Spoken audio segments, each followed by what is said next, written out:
I've been studying some crazy stuff about the bottomless pit. This stuff will make the hair on your arm stand up. I am not joking.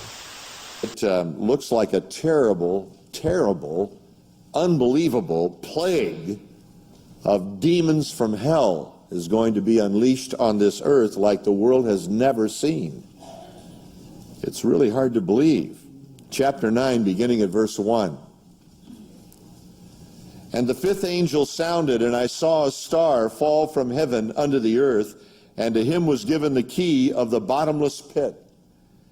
And he opened the bottomless pit, and there arose a smoke out of the pit, like the smoke of a great furnace, and the sun and the air were darkened by reason of the smoke of the pit. And there came out of the smoke locusts upon the earth, and unto them was given power, as the scorpions of the earth have power. And it was commanded them that they should not hurt the grass of the earth, nor any green thing, neither any tree, but only those men who have not the seal of God in their foreheads. And to them it was given that they should not kill them, but that they should be tormented 5 months. And their torment was like the torment of a scorpion when he striketh a man. And in those days shall men seek death, and shall not find it, and shall desire to die, and death shall flee from them. And the shapes of the locusts were like horses prepared unto battle, and on their heads were, as it were, crowns like gold, and their faces were like the faces of men. And they had hair like the hair of women, and their teeth were like the teeth of lions.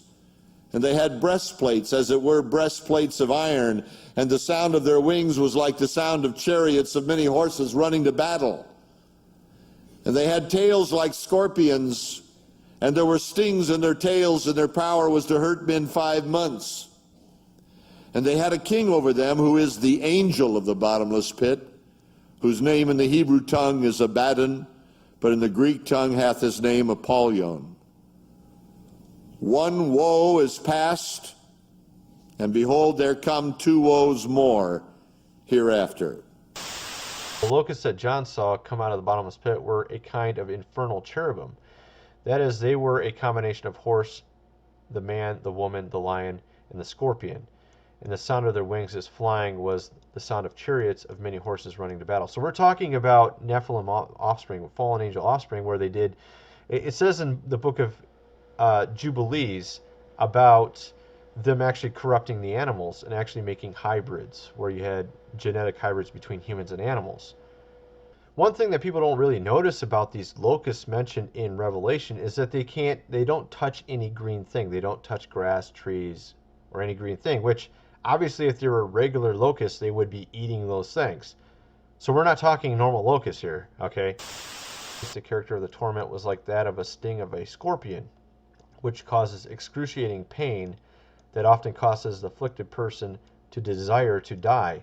So fearfully excruciating will be the anguish of those who shall be tormented by these scorpion locusts, that they will seek death and shall not find it, and shall desire to die, but death shall flee from them. The inference being that these locusts are demon controlling them, have power to prevent death. So we're talking people who are possessed that want to die and they can't because the demon's controlling them and tormenting them. And of course, these are the really bad demons. Imagine you were in these end times and you were seeing this firsthand. You were seeing these people being tormented by these scorpions. And these scorpions happen to be the disembodied spirits of fallen cherubim angels who did some sort of genetic modification with animals. Yeah, that's why they're a little weird looking. We're talking craziness here. We're talking very weird. So it may look something like this here. You have people who are possessed that are acting like rabid animals. And actually, we're going to get into it a lot more in a little while here as we progress. I'm going to actually show you how all this stuff connects. And actually, the things that sound crazy that you see in horror flicks today actually might not be so crazy when the end times come upon us. When this bottomless pit is opened, all those horror movies are going to come to life. Some of the stuff I'm studying here is fitting together way too consistently. I've been looking into the Great Pyramid again. Whenever I look into this topic, I find all manner of really interesting information. And then I started looking also into the bottomless pit because there's an area underneath the Great Pyramid called the bottomless pit. I did a video about how I believe that the bottomless pit is under the Great Pyramid, and there's literally an area called the bottomless pit under the Great Pyramid. I believe the Great Pyramid is actually a pillar unto the Lord. We see this in Isaiah 19:19. I started fitting this together piece by piece, and I found others within this movement that have come to the same conclusion. Even Rob Skiba talks about this a lot with the Great Pyramid. And actually, I came to this conclusion before I saw his videos, and I saw his videos, I'm like, man, he's saying the exact same thing I was thinking. In that day shall there be an altar to the Lord in the midst of the land of Egypt, and a pillar at the border thereof to the Lord. Now this type of speech here you see in Isaiah 19:19 is kind of like what you see in Proverbs, where it says the same thing twice. But usually something's changed a little bit. This is a very common poetic factor with prophecy and with just proverbs of wisdom in the Bible. It says that there's an altar to the Lord, and then it says there's a pillar unto the Lord. And it says the altar is in the middle of the land of Egypt, and the pillar is at the border of the land of Egypt. There is only one site that actually fits this criteria, and that site is the Great Pyramid, which sits between Lower and Upper Egypt on the border, but is also in the middle of Egypt. While its location is startling enough, that is only the beginning of the wonders of this remarkable structure. It stands 42 stories high and covers an area the size of 10 football fields. It is an almost solid mass of limestone, weighing in excess of 14 billion pounds. Yet in 5,000 years, the Great Pyramid, situated on what appears to be a pile of sand, has settled less than 1/2 inch. Originally, its radiant structure, with its massive covering of highly polished limestone blocks, were fitted to tolerances of 1/2000 of an inch, so precise that a razor blade could not be inserted between the joints. It was optical precision on a scale of acres, and the Great Pyramid is still the most perfectly aligned structure on Earth, missing true north by only 3 arc minutes. And in spite of its massive size, it is only out of straight alignment on all 4 sides by approximately 1/4 of an inch. But the Great Pyramid is not only a structural wonder, it is a mathematical wonder as well. The esteemed architect Clarence Larkin came up with the following facts. Taking the Hebrew cubit at 25.025 inches, the length of each side of the Great Pyramid is 365.2422 cubits, which just happens to be the exact length of the solar year. What's more, the solution to the mathematical problem of how to square the circle is incorporated within the geometry of the Great Pyramid of Giza. For centuries, the Great Pyramid was the tallest building in the world, and it contains enough stone to build a 6-foot wall from New York to Los Angeles. There's even more to this amazing building, but for now, let's see if we can determine what the Great Pyramid has to do with Scripture and with end times. There is an obscure verse in the book of Isaiah which has baffled commentators for many years. Speaking of the last days, Isaiah says, "In that day there shall be an altar to the Lord in the middle of the land of Egypt, and a pillar at the border thereof to the Lord." So this verse is saying that the altar and pillar is both in the border and in the middle of Egypt at the same time. But how can this be? Interestingly, there is only one spot that fits the description of being in the middle of Egypt and at the border at the same time, and that is where the Great Pyramid of Giza now stands. The reference would seem to place the altar and the monument in different places, on the border and in the middle of the land. So how do we come to the conclusion that the Great Pyramid is the fulfillment of that prophecy? As it turns out, the Great Pyramid of Giza is the only monument that fits this qualification of being in the middle of the land of Egypt and at its border at the same time, but only if we have an understanding of ancient geography. The Great Pyramid, as we can see, lies at the apex of the triangle created by the Nile Delta. But in ancient times, Egypt was divided into two countries, Lower Egypt, or the Delta, and Upper Egypt. The Great Pyramid sits precisely on this border. Yet this is also the centre of the land of Egypt, when the two ancient countries are viewed as one. Isaiah's enigmatic prophecy regarding an altar and a pillar refers specifically to the end times. Its location is fixed, and since the billions of pounds of limestone that makes up the Great Pyramid are not likely to be moved anytime soon, we are left with the conclusion that the Great Pyramid of Giza just might possibly be the altar and pillar Isaiah was referring to. But why? Who would build it for such a purpose? Archaeologists, geologists, mathematicians and scientists of all kinds have probed and measured and studied the Great Pyramid in great detail, but they've yet to come up with a simple answer as to what is its purpose. Even though Egyptologists maintain that the Great Pyramid was nothing more than a burial tomb for the pharaoh Khufu, the fact of the matter is, no mummy, no body of any kind has ever been found in any pyramid. The so-called sarcophagus that was found in the king's chamber, for instance. There's no lid for the sarcophagus, and there's no way of getting one into the king's chamber or out again. So there is no possible way this could have been used as a burial tomb. The sarcophagus is, however, a perfect representation of a golden rectangle, a mathematical theorem not discovered until thousands of years after the pyramid was built. And the grand gallery leading up to the king's chamber does show evidence of being an ancient observatory, focusing on a particular part of the heavens. And once again, the construction of this massive gallery is accomplished with computer precision. In addition, there are 4 star shafts, 2 in the north face and 2 in the south, each pointing to 4 specific stars: Orion, Sirius, Beta Ursa Minor and Draco. But why? What would a dead king want with portals to the stars?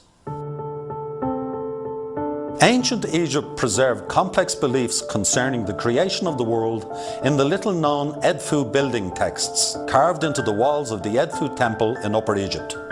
These hieroglyphics speak of the builder gods, who set out the plans and foundations for all the future pyramids and temples. I think we should take another, more literal look at these hieroglyphics. Certainly they portray giants who are clearly in charge of whatever activity is going on. Could it be that these giants are none other than the offspring of the Nephilim, the fallen angels of Genesis 6, which were thrust down to earth with Lucifer? The scripture describes them as men of great renown as well as giants. Only they had the knowledge, skill and power to create an edifice that would serve as a replica of the heavenly Jerusalem from which they had just been evicted, with its gleaming polished limestone surface and gold capstone. So the Great Pyramid is actually this altar unto the Lord. And of course it's a pyramid shape. And before the flood, the Great Pyramid had limestone casing stones on it. These casing stones are actually more full of moisture than limestone today, so it kind of indicates that it's different in some respect from what standard limestone is in Egypt today.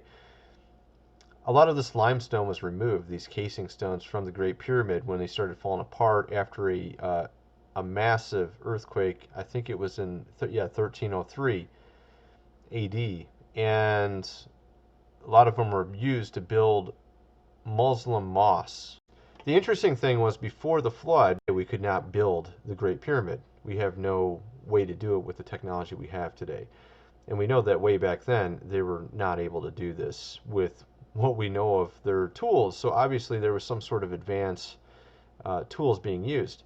So this Great Pyramid actually was reflecting light with these limestone casing stones, and would have been able to be seen from many, many miles away, even from space. I would assume that you could see it with the sun reflecting off it. And what I believe actually the Great Pyramid was made in the image of is New Jerusalem. If you look at Revelation 21, it talks about New Jerusalem, and a lot of people assume it's a cube shape, but actually I don't think it is. It doesn't say it's a cube shape. It just tells you the length, width, and height are equal.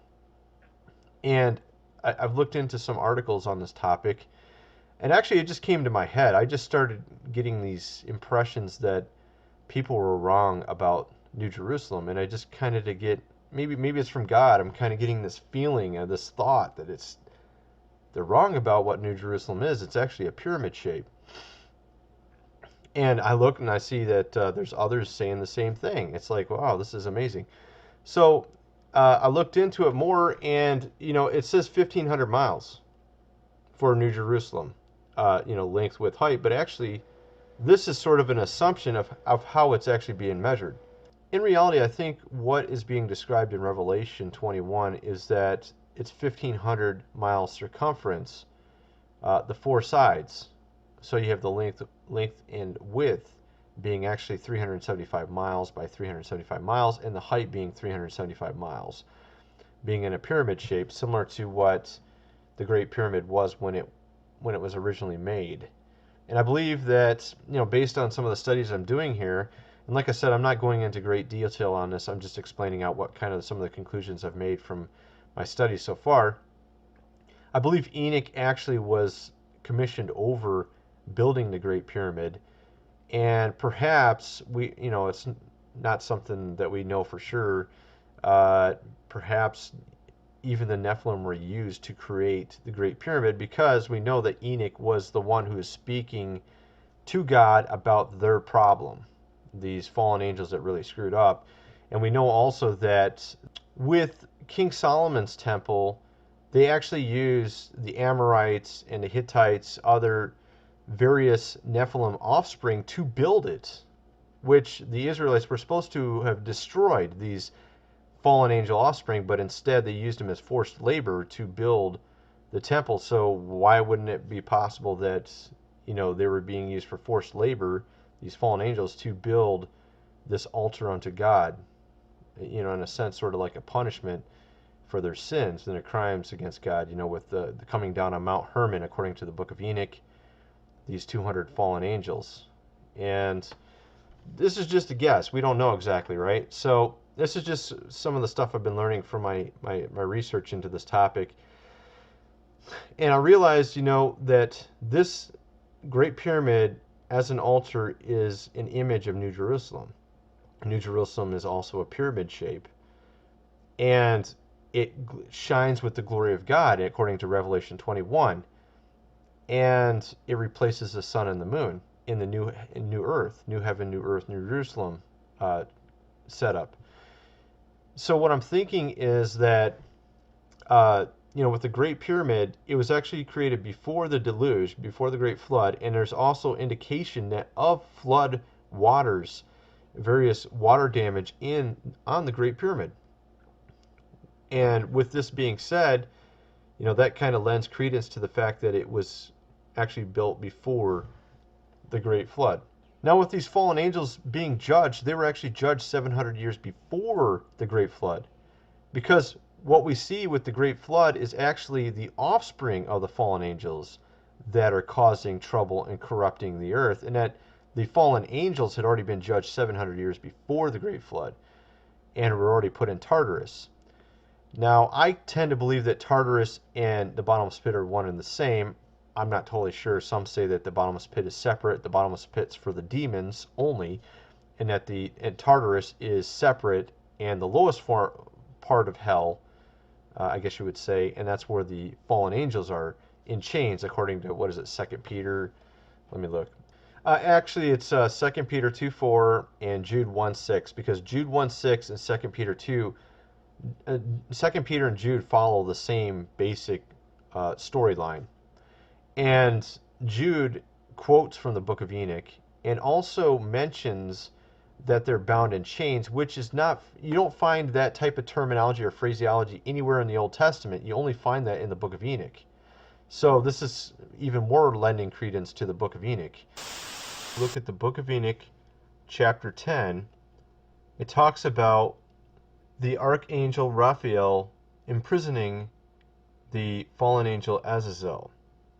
It says, the Lord said to Raphael, bind Azazel hand and foot and cast him into the darkness, and make an opening in the desert, which is an Dudael, God's kettle, crucible, cauldron, and cast him therein, and place upon him rough and jagged rocks. Cover him with darkness. Let him abide there forever, and cover his face, that he may not see light.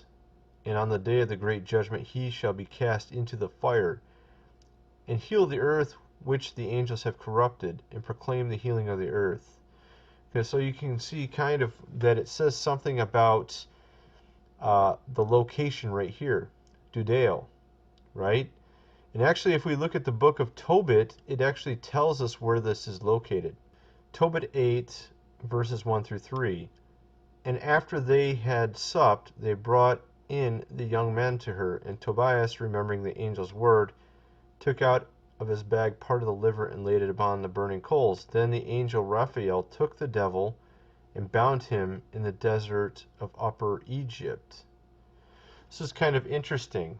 Okay, so we have an angel being bound by Raphael, not the same angel, but a different fallen angel, a devil. And so he likely bound him in the same place or very close by. Now, some say that the fallen angels were actually put into a different location, and that Tartarus is actually farther down than the bottomless pit even, and that Tartarus is where the fallen angels were put, and the bottomless pit is where the demons were put.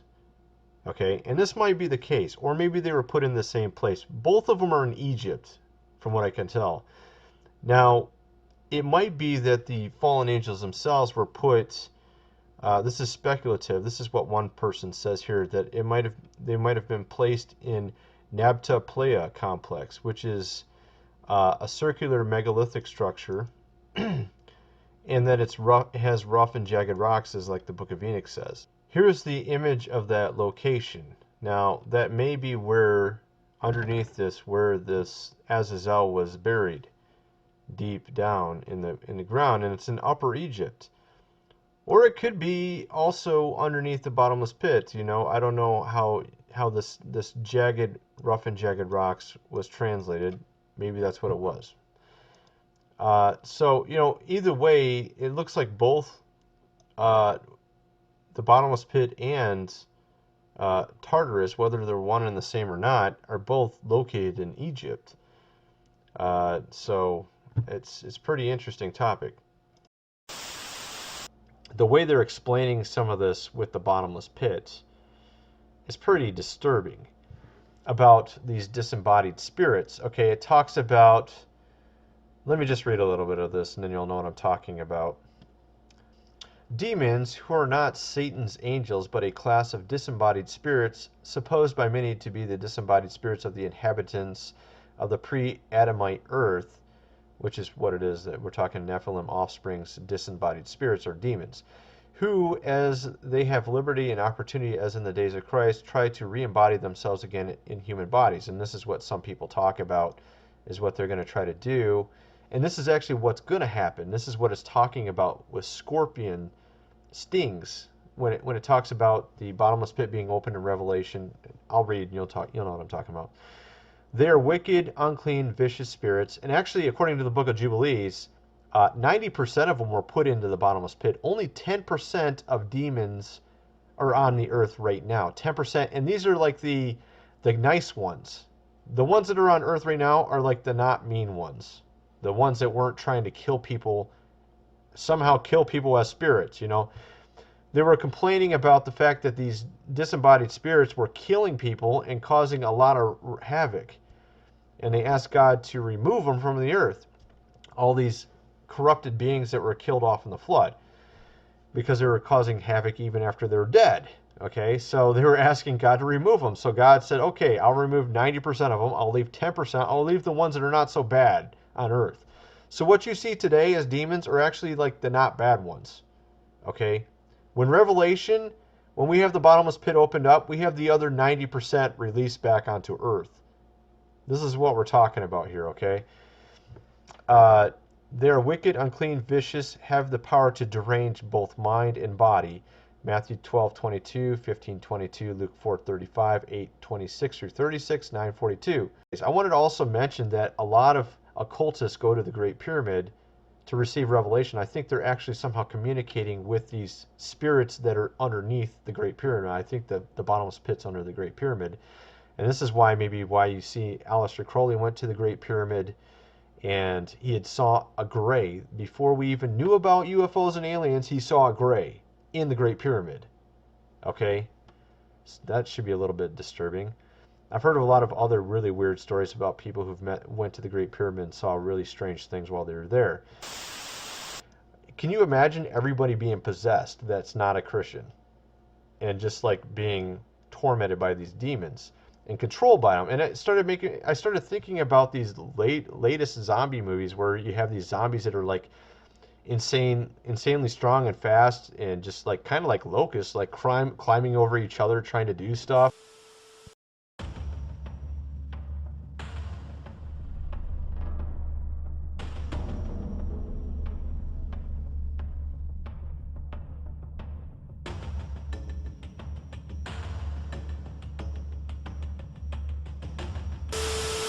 And I was like thinking, what if that's related somehow? You know, what if this is sort of the devil trying to speak through movies? And then right after I thought about this, I actually found an article. I already had the article open, but I was just reading down through it, kind of skimming it, and I saw something that actually related to this, like from ancient times, from Dionysus, the prince of the underworld. It's really weird. It has to do with a certain type of magic and possessing spirits or controlling spirits of man, using this certain type of magic.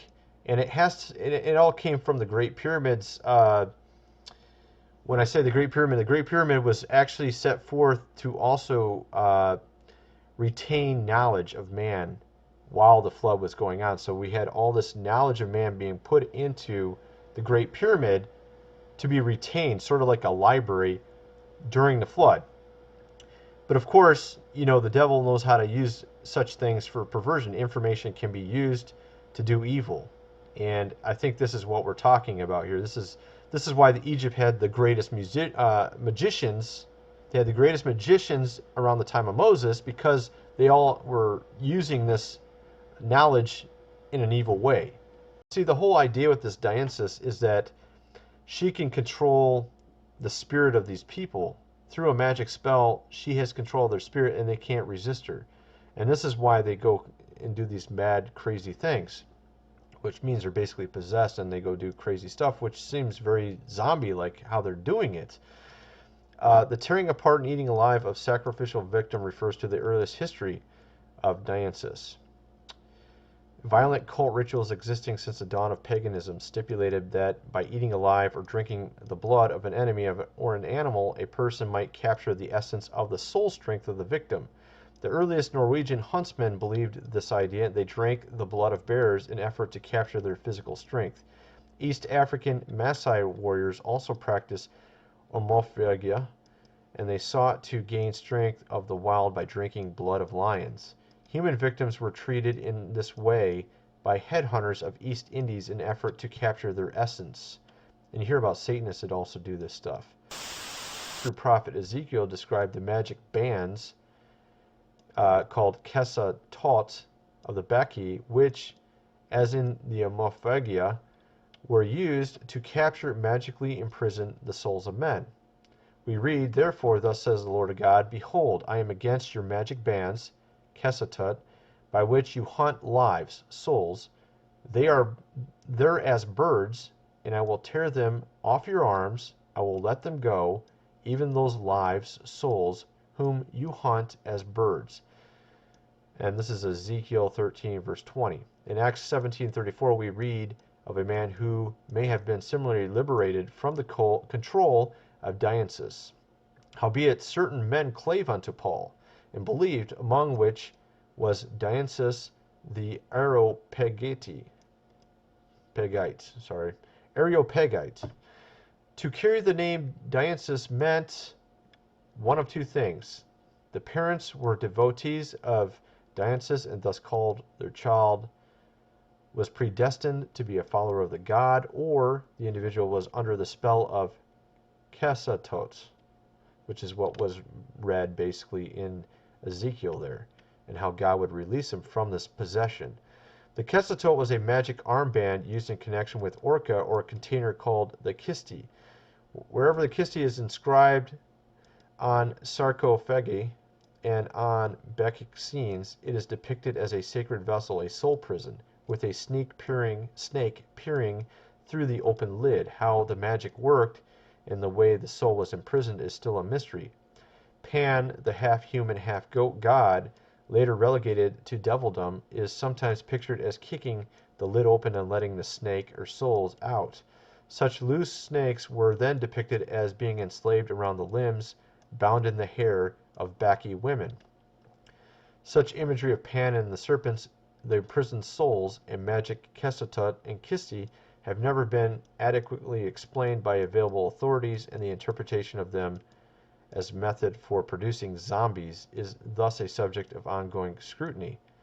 Yet since the prophet Ezekiel spoke of the efforts of Bacchae to mystically imprison souls of men through magic bands of Dionysus, and since Pan was most beloved of Dionysus because of his pandemonium, all the devils, which struck sudden panic in the hearts of men and beasts, and the serpent was universally accepted by the Hebrews as a symbol of occult devotion, it can be easily surmised that the iconography of Dionysus represented tenacious effort on the part of Bacchae to employ symbolic and imitative magic based on the deeply held ancient beliefs of Orcus.